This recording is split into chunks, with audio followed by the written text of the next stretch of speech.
Good morning दोस्तों। मेरा नाम है धर्मेंद्र कुमार। आज फिर बात करते हैं एक एडिटोरियल को लेकर के। एडिटोरियल का टाइटल है अ प्रोग्रेसिव स्टेप। ये एडिटोरियल बेस्ड है कि आर्म फोर्स को कुछ कुछ स्पेशल पावर मिल चुका है कुछ कुछ रीजन में, तो उसी स्पेशल पावर को रिपील करने के लिए वहाँ के गवर्नमेंट ने एक स्टेप लिया, तो उसी पर बेस्ड है। जी हाँ, तो एक अनाउंसमेंट दिया गया नागालैंड के गवर्नमेंट के द्वारा कि एक हाई पावर्ड पैनल बनाया जाए arm force special power act के विड्रॉल को लुक इनटू करने के लिए। अब बात है कि ये एक की कंसर्न को एड्रेस करता है नॉर्थ ईस्ट के क्षेत्रों में, जो कि अभी अभी जो मोन मैसाकर हुआ उसे मद्देनज़र रखते हुए, जहाँ पर कुछ आर्म फोर्स एम्ब्यूश में छुपे हुए थे और वहाँ से फायरिंग की गई और नक्सली समझकर आपका यहाँ जो है कि 15 सिविलियन को मार दिया गया। अब इस पर है कि थोड़ा हंगामा हो गया है, तो आगे देखते हैं। अब देखिए इस मामले को यूनियन गवर्नमेंट किस तरीके से डील कर रहे हैं।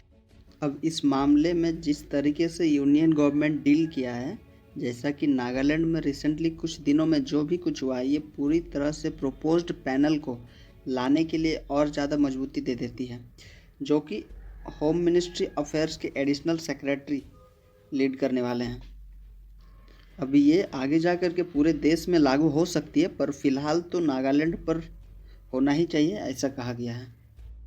अब ये जो जेस्चर है आपका पैनल सेटअप हो जाने का, ये फ़िलहाल वहाँ के गवर्नमेंट अगर मान लेते हैं तो ये बहुत बड़ा हेल्प होगा वहाँ के लोगों को एस्वेज यानी शांत करने में, शांत करके उनको जो इस मैसाकर से खास तरह से जुड़े हुए हैं। अब यहाँ तक क्या ना कि इंडियन आर्मी ने भी यह चीज़ दोहराया कि yes we genuinely regret for that loss that has happened in that areas. और इस इंसिडेंट को लेकर हम लोग जांच भी शुरू करेंगे। और तो और यहाँ की जो नागालैंड की सरकार है, इसने भी एक अपने स्टेटमेंट में ये मेंशन किया था कि एक कोर्ट इंक्वायरी भी होगी उनके खिलाफ, जो आर्मी यूनिट थे और जो पर्सनल इन्वॉल्व थे इसमें। एक्ट की बात करें तो ये एक्ट असम, नागालैंड, मणिपुर, अरुणाचल प्रदेश और अरुणाचल प्रदेश के 8 डिस्ट्रिक्ट और कुछ कुछ रीजन है जहाँ पे अक्सर मतलब कि डिस्टर्ब एरियाज बने रहते हैं, वहाँ पे फ़िलहाल लागू है। बट अब इसे रिपील करने की बात की जा रही है। इस एक्ट में क्या होता है कि आर्म फोर्स को ओपन फायर करने के लिए राइट मिल जाता है यदि उनको संदेह हो तो। अब इसे रिपील करने की बात की जाए तो मेघालय सरकार ने इससे पहले ही कहा था कि इसे हटा दिया जाए, इसके रिवोकेशन के बारे में। और यहाँ तक कि मणिपुर भी रेडी है इसे ख़त्म करने के लिए। द जस्टिस जीवन रेड्डी, जो कि यूपीए सरकार के द्वारा बनाया गया था, इसने भी तो पहले ही कह दिया था कि इसकी कोई ज़रूरत नहीं है, ये बिल्कुल अनडिजायरेबल एक्ट है।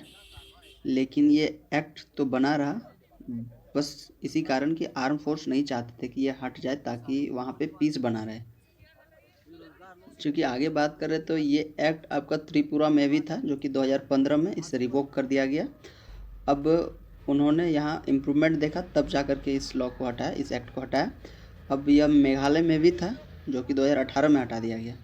अब आगे ministry of home affairs and arm force इस बारे में दोबारा सोच विचार करेंगे और ये एक्ट पूरे इंटायर रीजन में कितना रेलेवेंस है नहीं है, इस पर अच्छे से सोच विचार करके इस पर एक स्टेप लेंगे।